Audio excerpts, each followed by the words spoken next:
በስመ አብ ወወልድ ወመንፈስ ቅዱስ አሐዱ አምላክ አሜን።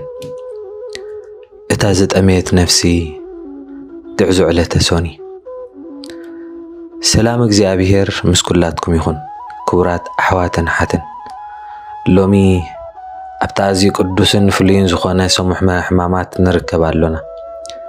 እዚ ሰሙን እዚ ኣምላኽ ስለ ፍቕሪ ሰብ ኢሉ ክሳብ ክንደይ ከም ዝተዋረደ ክሳብ ክንደይ ከም ዝተሰቐየ እነስተንትነሉ ሰሙን እዩ።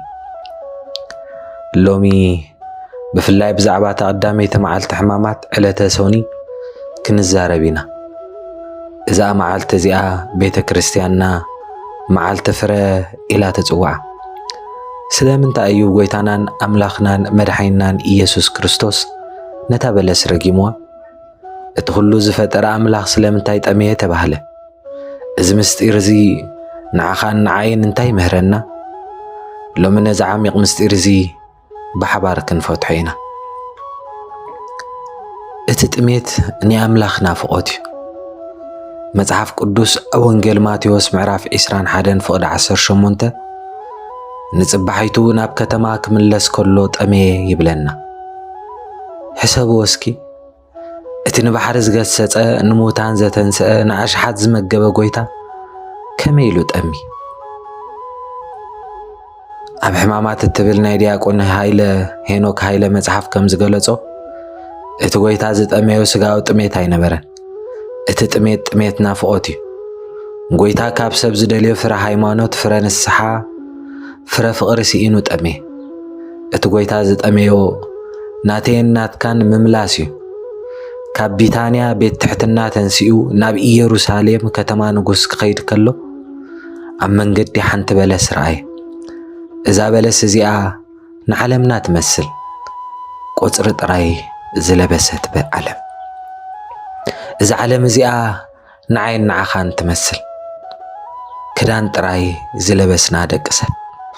እዛ ቆፅሊ እዚኣ ነቲ መዓልታዊ ንነብሮ ናብራና ትመስል ደጋዊ ትርኢት ጥራይ ዝወቀበ መንነት።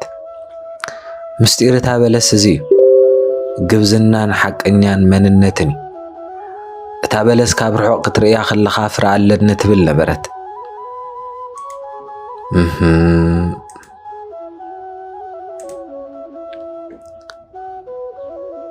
እታ በለስ ስለምንታይ በለስ ካብ ካልኦት ኣእዋም ትፍልየሉ ባህሪ ኣለዋ።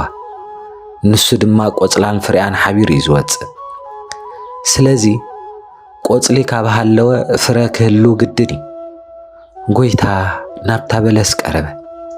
እቲ ንልቢ ዝምርምር ኣምላኽ ነቲ ቆፅሊ ገለጽ ኣቢሉ ፍረ ደልየ።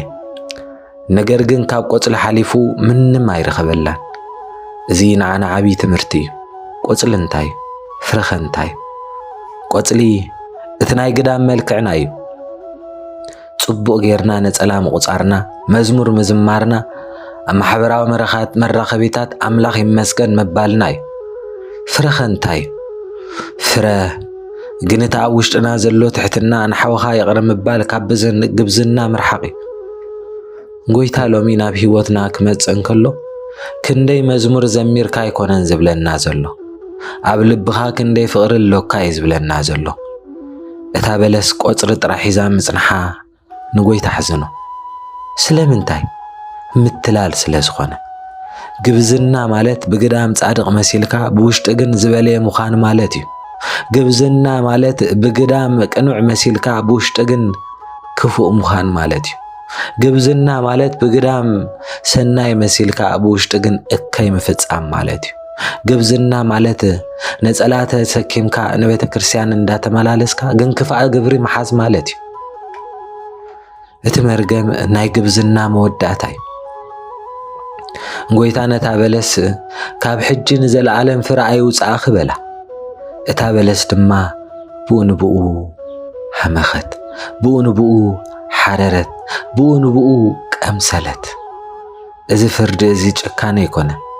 እዚ ንዓና ዝተዋህበ መጠንቀቕታ እዩ።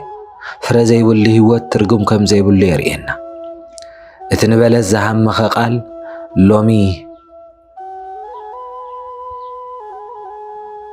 ንልብና የንቀጥቅጠሎ ነጸላኢ ኸዓ ፍቅር ዝበለ ቃል ይቕረበል ዝበለ ቃል ሎሚ ክንሰምዖ ይግባእ። ዕለተ ሶኒ ረፍረፍ ትበሃል። ረፍረፍ ማለት መውዳቕ ማለት እዩ። ጎይታ ነቲ ናይ ግብዝና ቆጽሊ ረፍሪፉ ይውዲቕዎ። እቲ ሓቀኛ መንነትና ክሳብ ዝወፅእ ድማ ክኩሕኩሕና እዩ። ምጽራይ ቤት መቕደስ ኣሎ፣ ልብና ቤት ጸሎት እዩ። ድሕሪ መርገመ በለስ ጎይታናን ኣምላኽናን መድሓኒናን ኢየሱስ ክርስቶስ ጎይታ ቀጥታ ናብ ቤት መቕደስ ኣተወ። ኣብኡ ዝረኣዮ ግን ዝሕዝን ነበረ። ሰባት ኣብ ክንዲ ዝጽልዩ ይነግዱን ይቃመሩን ነበሩ። ቤት መቕደስ ናይ ሸፋቱ በዓቲ ኮይኑ ጸንሖ። ጎይታ ጅራፍ ኣልዓለ፣ ነቲ ርክሰት ኣጽረዮ። ሎሚ ሶኒ ጎይታ ናብቲ ዝዓበየት ቤት መቕደሱ ናብ ልብኻ ክመጽእ እዩ። ልብኻ ብምንታይ ተመሊኡ ኣሎ? ብሕሜት፣ ብቂም፣ ብገንዘብ ምፍቃር፣ ብኽፍኣት፣ ብተንኮል፣ ብሻራ፣ ብትዕቢት፣ ብመናፍቕነት ወይስ ብትሕትናን ብጸሎትን? ዕለተ ሶኒ ነታ ኣብ ልብና ዘሎ ሸቃጣይ መንፈስ ኣውፂና ንኣምላኽ ቦታ እንህበሉ መዓልቲ እዩ። ናይ መደምደምታ ጻዊዒት እዩ። ክቡራት ኣሕዋተይ እዛ ሰሙን እዚኣ ናይ ስቕታ ሰሙን እያ፣ ናይ ትሕትና ሰሙን እያ። እቲ ሰማይን ምድርን ዘይጸሮ ኣምላኽ ስለ ፍቕረይን ፍቕርኻን ኢሉ ተሰቒሉ ይዓሪፉ። ሎሚ ሶኒ ክትሓልፍ ከላ ክትሓስበለን ዝግባእ 3 ነጥብታት ፍሮ ሃሊንዶ? ቆጽሊ ሃይማኖት ጥራይ ዲኸ ሒዘ ዘለኹ ወይስ ፍረ ትሕትና? ግብዝና ኣወግድ ኣለኹ ዶ? ኣብ ቅድሚ ሰብእ ካልእ ኣብ ቅድሚ ኣምላኽ ካልእ ድየ? ልበይ ጸሪዶ? ሎሚ ጎይታ ናብ ልበይ ክኣቱ እንተደልዩ እቲ ቦታ ጽሩይ ድዩ ኢልና ንነፍስና ንሕተታ። ነዚ ቅዱስ ሰሙን ብበረኸት ትሕልፎ ኣሎ። ካብታ በለስ ተማሂርና ፍረ ፍቕርን ንሰሓብ ንምሃብ ንዳሎ። ሰላም እግዚአብሔር ምስ ኩለና ይኹን። እግዚአብሔር አምላኽ እዛ ሰሙን እዚኣ ዝተባረኸትን ዝተቀደሰትን ሰሙን ይግበረና። አመዮም የብጽሐነ ያብጽሕክሙ ውስተ ትንሣኤሁ ክቡር። ናብ ትንሣኤኡ ዝኸበረ ጎይታናን አምላኽናን መድሓኒናን ኢየሱስ ክርስቶስ ብፍቕሪ ብቅድስና ብህይወትና ብናብራና ብቅድስና ንሓልፈሉ ህይወት ይግበረልና። ብሓቂ ናብ እግዚአብሔር ፍረ ሒዝና ንረኽበሉ ግዜ ይግበረልና።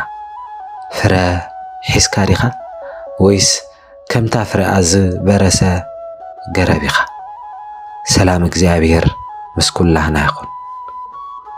ስብሃት ለእግዚአብሔር ወለወላዲቱ ድንግል ወለመስቀሉ ክቡር አሜን። ክቡራት ተኸታተልቲ እዚ ትሕዝቶ እንተፈቲኹሙ ላይክ ክትገብሩን ነቶም ዛዕባ ሰሙን ሕማማት ክፈልጡ ተደልዩ ዓርኩም ሸር ክትገብሩ ሎምን ኣይትረስዑ።